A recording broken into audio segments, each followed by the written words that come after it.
नमस्कार दोस्तों, टाइटल और थंबनेल देख के आप सभी को अंदाजा लग गया होगा। आज के वीडियो लेक्चर के अंदर हम लोग चर्चा करने वाले हैं आपके बीकॉम प्रोग्राम सेमेस्टर 4 के one of the most important subject entrepreneurship and the new venture planning को लेकर के। और जैसा कि आप सभी मेरी स्क्रीन पे देख पा रहे हैं, आज का हमारा वीडियो लेक्चर वन शॉट होने वाला है। और आज के वन शॉट वीडियो लेक्चर के अंदर हम लोग काफी डिटेल में, काफी गहराई में जाकर के आपके entrepreneurship and the new venture planning की यूनिट सेकंड को डिस्कस करने वाले हैं। अब ध्यान दीजिएगा, अगर आप लोग यूनिट सेकंड की बात करते हैं तो यूनिट सेकंड के अंदर केवल आपको एक चैप्टर पढ़ना होता है, that is the chapter number 3। और चैप्टर नंबर 3 का टाइटल है टाइप्स ऑफ द एंटरप्रेन्योर्स। और ध्यान दीजिएगा, आज का वीडियो तमाम रेगुलर एसओएल और एनसी वेब वाले स्टूडेंट्स के लिए इंपॉर्टेंट होने वाला है। तो उम्मीद करता हूं आप सभी इत्मीनान से इस वीडियो लेक्चर के दरमियान मेरे साथ आखिरी तक बने रहेंगे। और हाँ, अगर आपके वीडियो हेल्पफुल लगता है, कंटेंट यूजफुल लगता है, तो इस वीडियो को लाइक करके अपने तमाम दोस्तों के साथ शेयर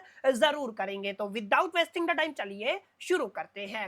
माय डियर फ्रेंड, ध्यान दीजिएगा, जब भी आप लोग टाइप्स ऑफ एंटरप्रेन्योर की बात करते हैं या क्लासिफिकेशन ऑफ एंटरप्रेन्योर्स की बात करते हैं, तो हम जब जब क्लासिफिकेशन करते हैं, जब जब हम लोग टाइप्स को अंडरस्टैंड करते हैं, तो हमारे पास अलग अलग क्लासिफिकेशन देखने को मिलती है। जब भी क्लासिफिकेशन किया जाता है, वो किसी ना किसी बेसिस पे किया जाता है, किसी ना किसी फंडामेंटल कॉन्सेप्ट का इस्तेमाल करके किया जाता है। इसी तरीके से अगर आप लोग एंटरप्रेन्योर्स को क्लासिफाई करना चाहते हैं, वो क्लासिफिकेशन बेस्ड हो सकता है पर्पज के ऊपर, स्कोप के ऊपर, इनोवेशन के ऊपर या आपके ओनरशिप के ऊपर। यानी कि हमारे पास मल्टीपल फैक्टर्स है जिनका इस्तेमाल करके हम क्या करते हैं, एंटरप्रेन्योर्स को क्लासिफाई करते हैं या एंटरप्रेन्योर के टाइप्स को अंडरस्टैंड करते हैं। तो जब भी आपसे कोई ऐसा क्वेश्चन पूछे कि एग्जैक्टली कितने टाइप के एंटरप्रेन्योर्स होते हैं, तो कोई एग्जैक्ट फिगर हमारे पास नहीं है, डिपेंड करता है। अगर आप पर्पज के बिहाफ पे क्लासिफाई करते हैं तो आपका एक क्लासिफिकेशन बन जाएगा, इनोवेशन के बिहाफ पे करेंगे, ओनरशिप के बिहाफ पे करेंगे, तो इस तरीके से आपके एंटरप्रेन्योर्स का क्लासिफिकेशन होता रहता है। अब ध्यान दीजिएगा, एग्जामिनेशन के पॉइंट ऑफ व्यू से मैंने तमाम चीजों को यहाँ पे मेंशन किया हुआ है। प्लीज प्लीज प्लीज इन चीजों को थोड़ा सा अच्छे से लर्न कीजिएगा। देखिए यहाँ पे क्या लिखा हुआ है, अगर आप लोग ध्यान देंगे तो यहाँ पे लिखा हुआ है, सर अगर आप लोग एंटरप्रेन्योर्स की बात करते हैं तो entrepreneurs can be classified based on the purpose, scale, innovation and the lead ownership. मैंने बताया ना, ये अलग अलग पैरामीटर है जिनके बिहाफ पे आप लोग क्या करते हैं, आपकी एंटरप्रेन्योर्स को क्लासिफाई कर देते हैं। अब इसी कड़ी में अगर आप लोग टाइप ऑफ एंटरप्रेन्योर्स की बात करते हैं, तो सबसे पहला एंटरप्रेन्योर कौन सा रहेगा, सर आपका सीरियल एंटरप्रेन्योर रहेगा। और जब जब आप लोग सीरियल एंटरप्रेन्योर की बात करेंगे ना, तो ध्यान दीजिएगा, एक एंटरप्रेन्योर का मतलब क्या होता है, उसके दिमाग में कोई आइडिया आया, उसने कोई बिजनेस अपॉर्चुनिटी देखा और उसने क्या किया, उस बिजनेस आइडिया को बेसिकली न्यू वेंचर में कन्वर्ट कर दिया या बिजनेस के अंदर कन्वर्ट कर दिया। और इसके आगे आपने क्या लगा लिया, माय डियर फ्रेंड, सीरियल शब्द लगा लिया। सीरियल शब्द का मतलब होता है, सीरियल एंटरप्रेन्योर एक वो एंटरप्रेन्योर होता है जो आपका रिपीटेडली न्यू वेंचर्स को स्टार्ट करता है और ओपनली क्या करता है, जो पिछले उसके बिजनेस एडवेंचर्स है ना या बिजनेस वेंचर्स है, उनको क्लोज कर देता है। जो भी आपका एग्जिस्टिंग बिजनेस है उसको क्या कर देता है, एग्जिट कर देता है। इस तरीके के एंटरप्रेन्योर को आप लोग क्या कहते हैं, माय डियर फ्रेंड्स, आप लोग उसको सोशल एंटरप्रेन्योर कहते हैं। यानी कि आप लोग क्या कह सकते हैं, आप लोग कह सकते हैं, जब भी आप लोग सीरियल एंटरप्रेन्योर की बात करेंगे तो एक ऐसा एंटरप्रेन्योर जो आपका रिपीटेडली स्टार्ट करता है न्यू वेंचर को और ओपनली एग्जिट कर देता है प्रीवियस वन को। माने जो आपका पहले वाला आपका बिजनेस एग्जिस्ट करता है ना, उसको हमें क्लोज कर दिया और एक नया बिजनेस स्टार्ट किया, उसको उठाया, उसको ग्रो किया, फिर हमारे पास एक नई अपॉर्चुनिटी आई, एक नया आइडिया आया, उसके ऊपर अगर आपने इंप्लीमेंट किया। तो इस तरीके का जो एंटरप्रेन्योर होता है वो क्या कहलाता है, वो आपका सीरियल एंटरप्रेन्योर कहलाता है। आई होप कितनी बातें आपको क्लियर रही होगी और तमाम चीजें आपके दिलो दिमाग और जहन के अंदर बैठ गई होंगी। अब ध्यान दीजिएगा, अगर आप लोग यहाँ पे बात करते हैं स्पेसिफिकली, अगर आप लोग थोड़ा सा फोकस करेंगे ना, तो काफी हद तक माय डियर फ्रेंड्स आपको क्लैरिटी मिलेगा। जस्ट ए मिनट में इसको थोड़ा सा एडजस्ट कर लेता हूँ। आई होप कि अब विजिबल है। ध्यान दीजिएगा, यहाँ पे सीरियल एंटरप्रेन्योर के अंदर focus on an idea creation and the business launch. Basically किस पे फोकस किया जाता है, एक आइडिया को क्रिएट करने पे और बिजनेस की लॉन्चिंग पे यहाँ पे फोकस किया जाता है। अलोंग विद, याद रखिएगा, यहाँ पे जो एक्सपीरियंस गेन किया जाता है वो मल्टीपल वेंचर से गेन किया जाता है। एंड यहाँ पे क्या होता है, हाई रिस्क टेकिंग एबिलिटी होता है। माने जब आप लोग एक नए कॉन्सेप्ट के अंदर बार बार घुसते हैं, एक नए आइडिया को प्रैक्टिकली एग्जीक्यूट करते हैं, जो आपका चला चलाया बिजनेस है उसको एग्जिट कर देते हैं तो ऑब्वियस सी बात है यहाँ पे आपका रिस्क बढ़ जाता है। तो इसका मतलब क्या है, यहाँ पे जो आपका एंटरप्रेन्योर होता है, सीरियल एंटरप्रेन्योर होता है, उसके पास रिस्क टेकिंग एबिलिटी एक तरीके से हाई होती है। समझ में आया? तो ये कुछ फंडामेंटल बातें हैं जो आपके एग्जामिनेशन के पॉइंट ऑफ व्यू से बहुत ज्यादा इंपॉर्टेंट होने वाली है। तो please please please make sure करके इन तमाम चीजों को आपको अपने दिलो दिमाग और जहन के अंदर बैठा लेना। आई होप कि आपको क्लियर रहा होगा।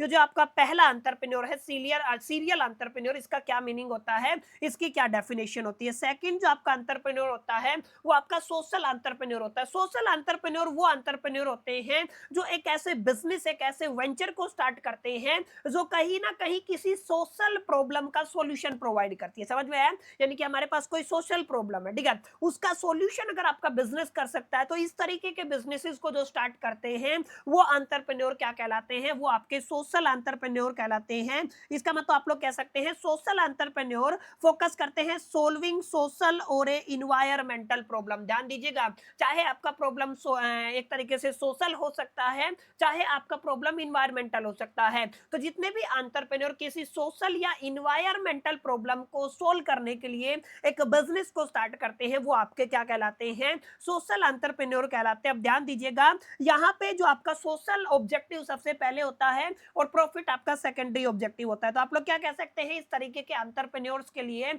आपका जो प्रॉफिट है वो सेकेंडरी ऑब्जेक्टिव होता है। इसके अलावा ध्यान रखिएगा, यहाँ पे आपका फोकस किया जाता है लॉन्ग टर्म सोशल इंपैक्ट के ऊपर। हाँ जी, आपने बिल्कुल सही सुना, किसके ऊपर फोकस किया जाता है, लॉन्ग टर्म सोशल इंपैक्ट के ऊपर फोकस किया जाता है। Work in area like the education, कहाँ पे काम कर सकते हैं, एजुकेशन के अंदर, पुअर्टी के अंदर, इन्वायरमेंट के अंदर, इन तमाम चीजों के अंदर आप लोग यहाँ पे काम कर सकते हैं। ठीक है, तो ये आपका सेकंड कैटेगरी है एंटरप्रेन्योर की, सेकंड टाइप है एंटरप्रेन्योर का, जहां पर आप लोग सोशल ऑब्जेक्टिव और इन्वायरमेंटल प्रॉब्लम को सॉल्यूशन प्रोवाइड करते हैं अपने बिजनेस के थ्रू। ठीक है, तो ये क्या कहलाते हैं, आपके सोशल एंटरप्रेन्योर कहलाते हैं। और जितने भी लोग सीरियल में यानी कि आपका रिपीटेडली न्यू बिजनेस को लॉन्च करते हैं, एग्जिस्टिंग को ओपनली ऑफ कर देते हैं, एग्जिट कर देते हैं, वो क्या कहलाते हैं, वो आपके सीरियल एंटरप्रेन्योर कहलाते हैं। समझ में आई कि नहीं, यही बातें, इतनी बातें। आई होप कितनी क्लैरिटी आपको मिला होगा कि सर टाइप ऑफ एंटरप्रेन्योर के अंदर दो तरीके के एंटरप्रेन्योर्स हम सभी ने पढ़ लिए हैं। अब हम थोड़ा आगे बढ़ेंगे, ध्यान दीजिएगा माय डियर फ्रेंड्स। आगे क्या लिखा हुआ है, सर आपको पढ़ना है वुमेन एंटरप्रेन्योर को। किसको पढ़ना है, वुमेन एंटरप्रेन्योर को। जस्ट मिनट में इसको थोड़ा सा छोटा कर लेता हूं, सच दैट की अच्छे से विजिबल हो। अब ध्यान दीजिएगा, किसको पढ़ना है, सर वुमेन एंटरप्रेन्योर को पढ़ना। अब ध्यान दीजिएगा, वुमेन एंटरप्रेन्योर के ऊपर आपको एक क्वेश्चन आपके फाइनल एग्जामिनेशन के अंदर 101% देखने को मिलेगा। अभी हम लोग इसको गो थ्रो करेंगे, आगे जाकर के एक सेपरेट आर्टिकल मैंने डाला हुआ है जहां पर मैंने काफी डिटेल में, काफी डेप्थ में जाकर के आपके वुमेन एंटरप्रेन्योर के तमाम फंडामेंटल कॉन्सेप्ट को क्लियर किया हुआ है। अभी के लिए हम लोग बेसिक समझते हैं। जब भी वुमेन एंटरप्रेन्योर का मतलब क्या होता है, कोई भी फीमेल कैंडिडेट अगर किसी बिजनेस को एस्टेब्लिश करती है, उसको मैनेज करती है, उसको रन करती है, तो वो क्या कहलाती है, वो आपकी वुमेन एंटरप्रेन्योर कहलाती है। यानी कि आप लोग क्या कह सकते हैं, women entrepreneur is a female who establish and manage A business. समझ में आया, वो क्या करेगी, एक बिजनेस को एस्टैब्लिश भी करेगी और उसको मैनेज भी करेगी। ठीक है, वो क्या कहलाएगी, वो आपकी वुमेन एंटरप्रेन्योर कहलाएगी। ध्यान दीजिएगा, यहाँ पे प्रमोट किया जाता है इकोनॉमिक इंडिपेंडेंस को। ध्यान दीजिएगा, इकोनॉमिक इंडिपेंडेंस हमारा प्राइमरी मोटो होता है। यहाँ पे एनकरेज किया जाता है थ्रू द गवर्नमेंट स्कीम। जितने भी वुमेन एंटरप्रेन्योर होते हैं ना, उनके लिए डिफरेंट डिफरेंट स्कीम्स गवर्नमेंट हर साल अपने एक तरीके से एरिया ऑफ इंटरेस्ट के अंदर लाती रहती है। आगे देखिएगा, आपका growing participation in the startup and the MSME. ठीक है ना, ये आपका क्या करता है, ग्रोविंग पार्टिसिपेशन है, किसके अंदर, स्टार्टअप्स के अंदर और एमएसएमई के अंदर। ठीक है, तो बहुत बेसिक बातें हैं, बहुत बुनियादी बातें हैं जिनको आपको गो थ्रो करना है। अगर आप लोग एक बार समझ लेंगे तो आपको काफी हद तक क्लैरिटी हो जाएगा। और ये बेसिक बेसिक आपके एंटरप्रेन्योर्स होते हैं जिनको आपको केवल एक बार गो थ्रो करना है। चौथे, अगर आप लोग एंटरप्रेन्योर की बात करते हैं, स्केलेबल स्टार्टअप एंटरप्रेन्योर, इनको क्या बोलते हैं, स्केलेबल स्टार्टअप एंटरप्रेन्योर। ये आपके ऐसे एंटरप्रेन्योर होते हैं जो एक ऐसा बिजनेस डिजाइन को बिल्ड करते हैं जो रैपिड ग्रोथ एंड एक्सपेंशन करता है, स्केल करता है। समझ में आया, रैपिड ग्रोथ करेगा, रैपिड एक्सपेंशन करेगा या रैपिडली स्केल करेगा, वो क्या कहलाएगा, वो आपका स्केलेबल स्टार्टअप एंटरप्रेन्योर कहलाएगा। यहाँ पे लार्ज मार्केट को टारगेट किया जाता है, यहाँ पे इनोवेशन एंड टेक्नोलॉजी का इस्तेमाल किया जाता है और ओपनली इन्वेस्टर इनको फंड करते हैं। ठीक है, तो यहाँ पे फंडिंग कहां से आता है, सर इन्वेस्टर हमें फंड प्रोवाइड करते हैं, ठीक है। तो याद रखिएगा जब भी आपका स्केलेबल स्टार्टअप एंटरप्रेन्योर के बारे में क्वेश्चन आए तो आपको इस तरीके से आंसर को फ्रेम करना, ठीक है। इसी तरीके से ये तो स्केलेबल हो गया, इसी तरीके से आपका आता है एक स्मॉल बिजनेस एंटरप्रेन्योर, ऐसे बिजनेस एंटरप्रेन्योर जो ऑपरेट करते हैं स्मॉल स्केल या लोकल बिजनेसेस को, जहां पे रिस्क भी लिमिटेड होता है और कैपिटल भी लिमिटेड होता है, जहां पे फोकस किया जाता है लाइवहुड एंड द स्टेबिलिटी के ऊपर। यहाँ पे एग्जांपल आप लोग ले सकते हैं, दुकान हो गया, सर्विस हो गया, जितनी भी स्मॉल यूनिट है वो कहां पर आती है माय डियर फ्रेंड्स, वो आपके इसी कैटेगरी के अंदर फॉल होती है, ठीक है। आई होप कितनी बातें आपको क्लियर रही होंगी, आपको अंदाजा लग गया होगा कि भाई साहब यहाँ पे एग्जैक्टली क्या कुछ इसका मीनिंग रहने वाला है और किस तरीके से आपको इनको एक्सप्लेन करना। तो अभी तक हम लोगों ने टोटल 5 तरीके के एंटरप्रेन्योर पढ़े,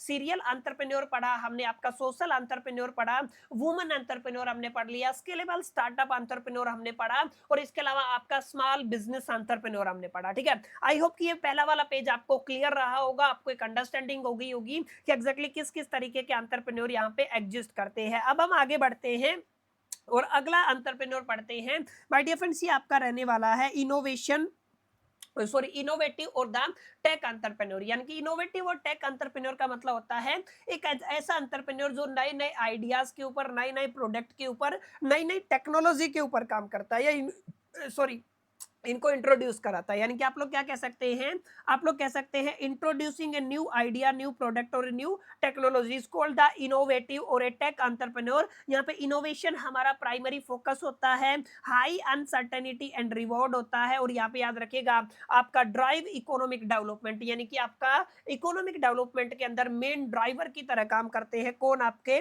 सर याद रखिएगा जितने भी आपके इनोवेटिव टेक एंटरप्रेन्योर्स होते हैं, ठीक है। तो ये आपका छठा तरीके का था, आई होप कि आपको क्लियर रहा होगा।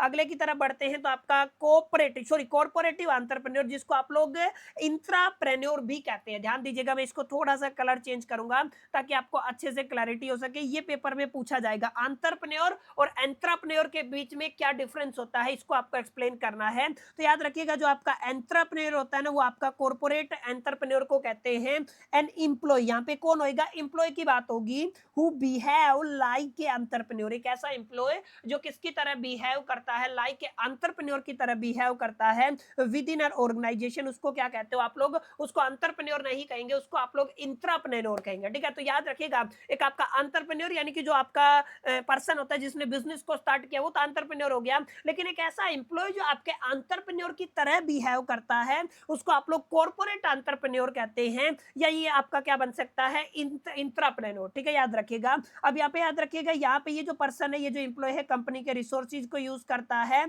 और डेवलप करता है इनोवेशन इंटरनली। कैसे करता है, इनोवेशन इंटरनली डेवलप करता है, और यहाँ पे रिड्यूस हो जाता है risk compare to the startup, ठीक है। स्टार्टअप के अंदर रिस्क ज्यादा होता है क्योंकि पूरी जिम्मेदारी एंटरप्रेन्योर की होती है, क्योंकि ये यहाँ पे एम्प्लॉय है, तो एक साइड से इसको सेफ्टी, सिक्योरिटी और आपको यहाँ पे ग्रोथ देखने को मिलता है, ठीक है। तो याद रखिएगा ये वाला काफी अहम, इंपॉर्टेंट और जरूरी टॉपिक है आपके एग्जामिनेशन के पॉइंट ऑफ व्यू से, ठीक है। अगले क्वेश्चन की तरफ बढ़ते हैं, अगले टॉपिक की तरफ बढ़ते हैं, that is a franchisee entrepreneur. ऐसे एंटरप्रेन्योर जो किसी बिजनेस को ऑपरेट करते हैं लेकिन वो आपका फ्रेंचाइजी बिजनेस होता है, वो आपके फ्रेंचाइजी एंटरप्रेन्योर कहलाते हैं। जैसे आप लोग क्या कहेंगे, operate A business using and establish brand and A model, ठीक है ना। कोई भी आपका एस्टेब्लिश ब्रांड है या मॉडल है, ठीक है ना, उसका उसने फ्रेंचाइजी लिया है और उसको क्या करता है, ऑपरेट करता है, वो क्या कहलाता है, वो फ्रेंचाइजी एंटरप्रेन्योर कहलाता है। क्योंकि यहाँ पे लो रिस्क हो जाता है, क्योंकि चला चलाया बिजनेस है, आपका फॉलो करते हैं प्रूवन सिस्टम को क्योंकि वो चल रहा है ऑलरेडी, और यहाँ पे करते हैं रॉयल्टी एज ए फीस, ठीक है। तो बेसिक है, कोई ज्यादा रॉकेट साइंस नहीं है, एक बार गो थ्रो करेंगे, आमूमन मेरे को ऐसा मानना है कि आप लोगों को काफी हद तक क्लैरिटी हो जाएगा। अगला जो आपका एंटरप्रेन्योर रहेगा वो आपका कल्चरल एंटरप्रेन्योर रहेगा। ध्यान रखिएगा, ऐसे एंटरप्रेन्योर जो आपके कल्चर को, यानी कि आपके कल्चर को, आपके आर्ट को, आपके हेरिटेज को बिजनेस के थ्रू प्रमोट करते हैं, वो आपके कल्चरल एंटरप्रेन्योर कहलाते हैं। और यहाँ पे फोकस होता है आपके ट्रेडिशन को बचाने का, प्रिवेंशन करने का, और combine culture with the income generation, यानी कि कल्चर भी बना रहे और इनकम भी जनरेट होती रहे, इसके ऊपर इनका प्राइमरी फोकस होता है। तो इस तरीके के जो एंटरप्रेन्योर हैं वो क्या कहलाते हैं, वो आपके कल्चरल एंटरप्रेन्योर कहलाते हैं, ठीक है। अब ध्यान दीजिएगा, सबसे जरूरी टॉपिक है आज की क्लास का माय डियर फ्रेंड्स ये आपका रहने वाला है, आपको काफी डिटेल में बिजनेस और सोशल एंटरप्रेन्योर के बीच में डिफाइन करना। देखिए एक लाइन में अगर आप लोग कहेंगे तो बिजनेस का मेन मोटिव क्या होता है, प्रॉफिट जनरेट करना, और सोशल एंटरप्रेन्योर का मेन मोटिव क्या होता है, किसी सोशल प्रॉब्लम या इन्वायरमेंटल प्रॉब्लम का सॉल्यूशन प्रोवाइड करना। एक लाइन में तो आप लोग इस तरीके से इसको डिफाइन कर सकते हैं, लेकिन लेकिन लेकिन आपको अच्छा खासा जो पॉइंट्स का इस्तेमाल करके इसको एक्सप्लेन करना होगा।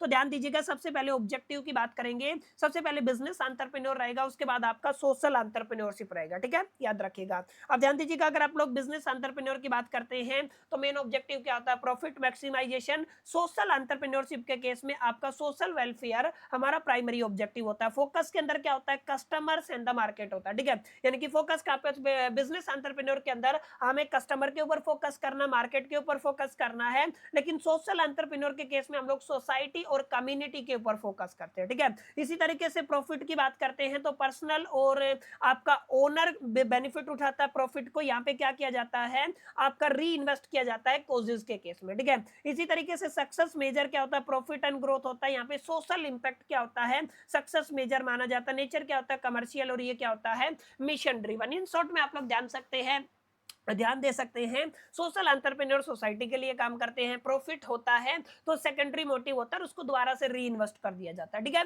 तो ये आपका क्या हो जाएगा my dear friends, business versus the social entrepreneurship हो गया है। Please please please make sure करके इस चीज को आपको अपने दिलो दिमाग और जहन के अंदर बैठा लेना है, ताकि आपको 101% क्लैरिटी हो सके और आप लोग समझ सके कि एग्जैक्टली किस तरीके से चीजें वर्क करती है, ठीक है। अब हम थोड़ा आगे बढ़ेंगे और अब हम पढ़ेंगे family business and the entrepreneurs. देखिए इससे भी एक सवाल अक्सर आपके फाइनल एग्जामिनेशन के अंदर माय डियर फ्रेंड्स पूछा जाता है कि जो आपका फैमिली बिजनेस है और एंटरप्रेन्योर किस तरीके से एक दूसरे के साथ जुड़े रहते हैं। तो ध्यान दीजिएगा, फैमिली बिजनेस की अगर आप लोग बात करते हैं तो family business is owned and managed by a family members and transferred across the generation. समझ में आया, एक ऐसा बिजनेस जिसको ओन भी फैमिली करती है और उसको एक तरीके से मैनेज भी कौन करती है, फैमिली करती है, यानी कि जो आपकी जनरेशन है वो आपके बिजनेस को ओन करती आई है, उसको मैनेज करती आई है, ऑपरेट करती आई है, और डेथ के बाद उसको जनरेशंस के अंदर ट्रांसफर भी कर दिया जाता है। वो बिजनेस क्या कहलाता है, वो आपका फैमिली बिजनेस कहलाता है। समझ में आया, तो इसको क्या बोलोगे माय डियर फ्रेंड्स, इसको आप लोग फैमिली बिजनेस बोलोगे। कुछ की फीचर्स है जिनको हमें यहाँ पे गो थ्रो करना है। सबसे पहला की फीचर क्या है, family ownership and the control, क्योंकि पूरा का पूरा फैमिली आपका ओनर है और वो आपके ऑपरेशंस को भी अंजाम देता है, तो पूरा का पूरा कंट्रोल और पूरा का पूरा ओनरशिप किसके पास होता है, सर फैमिली के पास होता है। लॉन्ग टर्म विजन के ऊपर ये लोग काम करते हैं। स्ट्रॉन्ग ट्रस्ट एंड लॉयलिटी, क्योंकि फैमिली मेंबर है सब, तो क्या कह सकते हो, यहाँ पे ट्रस्ट भी बहुत ज्यादा होता है और लॉयलिटी भी बहुत ज्यादा होता है। इनफॉर्मल स्ट्रक्चर होता है, कोई फॉर्मल स्ट्रक्चर नहीं होता। कैसा स्ट्रक्चर होता है माय डियर फ्रेंड्स, आपका इनफॉर्मल स्ट्रक्चर होता है। अब ध्यान दीजिएगा, काफी इंपॉर्टेंट क्वेश्चन एग्जाम में कैसे पूछा जाएगा, entrepreneurship in the family business, इस पॉइंट को आपको एक्सप्लेन करना है। तो देखिए इट इन्वॉल्व, यहाँ पे क्या इन्वॉल्व होता है, introducing innovation and the growth strategy in the traditional business, ठीक है ना।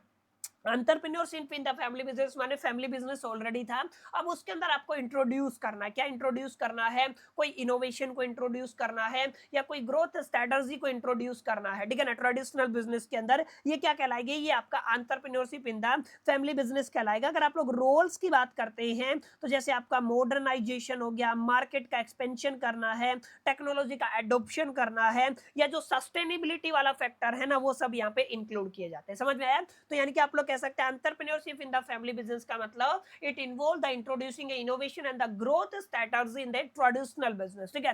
ये क्या कहलाता है, ये आपका एंटरप्रेन्योरशिप इन फैमिली बिजनेस कहलाता है। आपको मॉडर्नाइजेशन को अडॉप्ट करना है, मार्केट को एक्सपेंशन करना, मार्केट के अंदर एक्सपेंशन करना है, टेक्नोलॉजी का एडोप्शन करना है, और सस्टेनेबिलिटी। ये कुछ बेसिक फंडामेंटल पैरामीटर है जिनका आप लोग कह सकते हैं these are the basic role of the entrepreneurship in the family business, ठीक है। अब यहाँ पे ध्यान दीजिएगा, अगर आप लोग यहाँ पे ध्यान देंगे तो family and the social support of the entrepreneurship, exactly social support of the entrepreneurship कैसे यहाँ पे काम करता है, तो ध्यान दीजिएगा, फैमिली सपोर्ट करती है किसके अंदर, जैसे आपका फाइनेंशियल हेल्प कर दिया क्योंकि ऑलरेडी बिजनेस चलाया है। जैसे अगर आपका इमोशनल एनकरेजमेंट आपको मिलता है, क्योंकि फैमिली बिजनेस के अंदर लोग जो उसके फैमिली मेंबर होते हैं उनको आपके बिजनेस के प्रोस्पेक्टिव से एक आपका इमोशनल एनकरेजमेंट मिलता है, बहुत ऑब्वियस सी बात है, ठीक है। इसी तरीके से डिसीजन मेकिंग गाइडेंस होता है और participation in the the business. ये कुछ ऐसे बेनिफिट हैं जो फैमिली सपोर्ट करती है। अगर आप लोग सोशल सपोर्ट की बात करते हैं तो क्योंकि फैमिली बिजनेस आपका चला हुआ है तो आपके पास अच्छी खासी एक नेटवर्किंग होगी, तो आपके पास एक नेटवर्क अपॉर्चुनिटी आ जाती है क्योंकि आपकी फैमिली ऑलरेडी आपका फैमिली बिजनेस रन करती है, तो आपके पास एक मेंटोरशिप का कॉन्सेप्ट आ जाता है, गवर्नमेंट की स्कीम का बेनिफिट उठा सकते हैं और मार्केट का एक्सेप्टेंस वाले कॉन्सेप्ट पे भी आप लोग काम कर सकते हैं। यानी कि आप लोग ये कह सकते हैं रिड्यूस हो जाता है रिस्क, ब्लाइंड कॉन्फिडेंस हो जाता है, सॉरी बिल्ड कॉन्फिडेंस हो जाता है और ग्रोथ आपका एक तरीके से एंश्योर हो जाता है। These are the very very fundamental concept जिनको आप लोग इस पर्टिकुलर टॉपिक के अंदर लिख के आ सकते हैं। कोई रॉकेट साइंस नहीं है, 101% थ्योरेटिकल सब्जेक्ट रहेगा। गो थ्रू किया नोट्स डाउनलोड करके ना। अब अच्छा नोट्स कहां से डाउनलोड करेंगे, इस वीडियो के नीचे आपको पीडीएफ कमेंट करना है और डेफिनेटली आपको हमारा टेलीग्राम चैनल ज्वाइन कर लेना है। आपको किसी एक जगह पे डेफिनेटली रिवर्ट कर दिया जाएगा और वहां पे आपको पूरा का पूरा पीडीएफ दे दिया जाएगा, तो डेफिनेटली आप इसको डाउनलोड करके अपनी प्रिपरेशन को नेक्स्ट लेवल के ऊपर लेके जा सकते हैं। ठीक है, आई होप कितनी क्लैरिटी आपको मिल गया होगा। अब हम थोड़ा आगे बढ़ेंगे, ध्यान दीजिएगा। एक टॉपिक हमारा रह जाता है आपका वुमन एंटरप्रेन्योर का, उससे पहले एक टॉपिक हम लोग पढ़ेंगे 3 circle model of the family business. Family business के अंदर एक आपका 3 सर्कल मॉडल फॉलो किया जाता है जो काफी पॉपुलर है, प्लीज इसको थोड़ा सा ध्यान दीजिएगा। The model explain family business using 3 overlapping circle माने जो आपका फैमिली बिजनेस होता है ना उसके अंदर आपके 3 ओवरलैपिंग सर्कल होते हैं, इनको ओवरलैप करा के ना ये जो आपका मॉडल है ये एक्सप्लेन करता है किसको, आपके फैमिली बिजनेस को। जैसे एक आपका फैमिली वाला जो आपका सर्कल होता है, एक ओनरशिप का सर्कल होता है, एक आपका बिजनेस का सर्कल होता है। ठीक है, इनको कंबाइन कर दे तो आपका ये 3 सर्कल मॉडल बन जाता है। इसको आपके रेनेटो, टैगुरी और जोन डेवियस ने डेवलप किया था। ये भी आपको याद रखना है, एग्जामिनेशन के अंदर लिख के आना अगर ये वाला टॉपिक आता है। ठीक है, अब यहाँ पे की इनसाइट की बात करते हैं, create 7 role position based on overlap. अब ये इतना डिटेल में जाके आपको जाने पढ़ने की जरूरत नहीं। It identify role and reduce the conflict. बहुत ऑब्वियस सी बात है, इस मॉडल का इस्तेमाल करके हर एक व्यक्ति के रोल को डिफाइन किया जाता है ताकि कॉन्फ्लिक्ट से बचा जा सके। इंपॉर्टेंस की बात करते हैं तो ये क्या है, आपका क्लैरिफाई करता है रिस्पॉन्सिबिलिटी को, गवर्नेंस को इंप्रूव करता है, फैमिली और बिजनेस इंटरेस्ट को एक तरीके से आपका बैलेंस करने का काम करता है। ठीक है, तो ये कुछ इंपॉर्टेंट टॉपिक से छोटे छोटे टॉपिक हैं जिनको अगर आप लोग गो थ्रू करेंगे, जिनको अगर आप लोग पढ़ेंगे तो डेफिनेटली न केवल आपको क्लैरिटी होगा बल्कि आप अपने फाइनल एग्जामिनेशन के अंदर बेहतर से बेहतर आंसर प्रेजेंट कर सकते हैं। आई होप कि इतनी बातें आपको क्लियर रही होगी।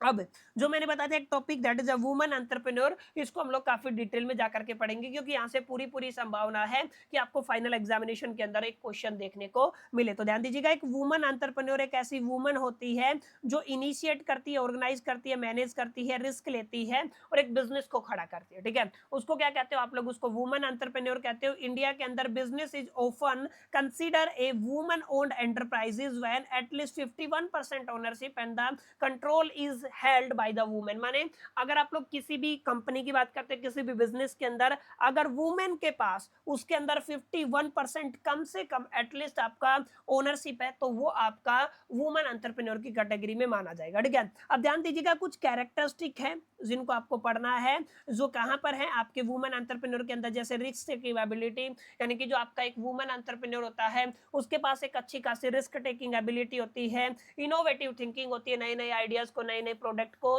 नई नई सर्विस को मार्केट के अंदर उतारने की, स्ट्रॉन्ग डिटर्मिनेशन होता है, balance personal and professional life ये करते हैं। इसके बाद इनके पास लीडरशिप स्किल भी होती है, ध्यान दीजिएगा, आपका एडेप्टेबिलिटी होता है, गुड कम्युनिकेशन होता है। ये कुछ फंडामेंटल कॉन्सेप्ट है जिनके ऊपर मेरे को आप सभी को कोई बहुत ज्यादा समझाने की जरूरत नहीं है, आप लोग खुद समझदार है, आपको क्लैरिटी मिल सकता है। अगर आप लोग इन चीजों को अपने दिलो दिमाग और जहन के अंदर बैठाते हैं तो डेफिनेटली आप लोग अच्छे से इस पर्टिकुलर कॉन्सेप्ट को समझ सकते हैं। ठीक है, अच्छा ये थोड़ा सा गो थ्रू कर लीजिएगा। Type of the women entrepreneur के अंदर एक आपका इनोवेटिव वुमेन एंटरप्रेन्योर होता है, एक आपका इमिटेटिव वुमेन एंटरप्रेन्योर होता है, small scale women entrepreneur, rural women entrepreneur और अर्बन वुमेन एंटरप्रेन्योर। अब रूरल के अंदर जो आपके गांव देहात से जो औरतें बिजनेस स्टार्ट करती है, इनोवेटिव माने जो नए आइडिया को, नए प्रोडक्ट को, नई टेक्नोलॉजी को इंट्रोड्यूस करे, वो आपकी इनोवेटिव वुमेन कहलाती है। अगर आप लोग स्मॉल स्केल की बात करते हैं, जो स्मॉल स्केल पे बिजनेस को ऑपरेट करती है, तो बिल्कुल बेसिक बेसिक चीजें हैं जिनको अगर आप लोग एक बार पढ़ेंगे तो आपको समझ में आ जाएगा। सबसे जरूरी बात है ये वाला point, importance of the woman entrepreneur. तो ध्यान दीजिएगा, एंटरप्रेन्योर चाहे वुमेन मेल हो चाहे फीमेल हो, इकोनॉमिक ग्रोथ होता ही होता है, आपका एम्प्लॉयमेंट एक तरीके से बढ़ता ही बढ़ता है, वुमेन एम्पावरमेंट होएगा, जॉब का क्रिएशन होएगा, इनोवेशन होएगा और बैलेंस होगा किसके अंदर, डेवलपमेंट के अंदर। तो कुछ फंडामेंटल बातें हैं जो आप लोग बिना इस टॉपिक के भी एक्सप्लेन कर सकते हैं, क्योंकि मल्टीपल टाइम हम लोगों ने इन चीजों को पढ़ा है। ठीक है, अब आगे देखिए, problems faced by the woman entrepreneur, क्या क्या प्रॉब्लम आ सकती है सर? सबसे पहली बात तो फाइनेंशियल प्रॉब्लम है, limited cash and limited access to the capital and difficult in getting the loans. ठीक है, अगर आप लोग सेकंड पॉइंट की बात करते हैं तो सोशल बैरियर आते हैं, जेंडर डिस्क्रिमिनेशन देखने को मिलता है और lack of the family support होता है। अमूमन लड़कियों को या वुमेन्स को या फीमेल कैंडिडेट को ना यहाँ पे फैमिली से बहुत कम सपोर्ट देखने को मिलता है। Lack of education and training, यानी कि आपका यहाँ पे क्या होता है, एजुकेशन एंड ट्रेनिंग का लैक होता है, लिमिटेड आपके टेक्नोलॉजी एंड मैनेजरल स्किल यहाँ पे होती है, वर्क लाइफ बैलेंस करना पड़ता है, मैनेज करना पड़ता है घर की रिस्पॉन्सिबिलिटी को और बिजनेस रिस्पॉन्सिबिलिटी को, कुछ मार्केट इशूज जैसे आपके अपॉर्चुनिटी वगैरह से रिलेटेड भी इशूज यहाँ पे देखने को मिलता है। इन शॉर्ट में कुछ फंडामेंटल चीजें हैं, इसके अलावा बहुत सारे ऐसे पॉइंट है जो आप अपने विवेक, अपनी नॉलेज, अपने इल्म, अपने ज्ञान का इस्तेमाल करके, अपनी विजडम का इस्तेमाल करके लिख के आ सकते हैं, क्योंकि यहाँ पे कोई ऐसी चीज मेरे को यहाँ पे दिखी नहीं जो काफी बहुत गहरी चीज है, जिसको समझाने में मेरे को एफर्ट लेना चाहिए, जिसको समझाने में मेरे को आप सभी को आपका टाइम एक तरीके से इन्वेस्ट करना चाहिए। कुछ बेसिक फंडामेंटल चीजें हैं, ये नोट्स बहुत प्यारे नोट्स है, जिनको गो थ्रू करेंगे क्लैरिटी हो जाएगा, कोई भी क्वेश्चन आएगा उसको आप लोग इजीली टैकल कर पाएंगे। उम्मीद करता हूँ ये आपका छोटा सा सेशन, वन शॉट सेशन आपको पसंद आया होगा, चीजें आपको अच्छी लगी होंगी। सेशन अगर आपको पसंद आया तो इस वीडियो को लाइक जरूर कर दीजिएगा, दोस्तों के साथ शेयर करना मत भूलिएगा, पहली दफे चैनल पे आए हैं तो सब्सक्राइब करके बेल आइकन को जरूर प्रेस कर दीजिएगा। इस वीडियो के अंदर इतना ही, मिलते हैं नेक्स्ट वीडियो के अंदर।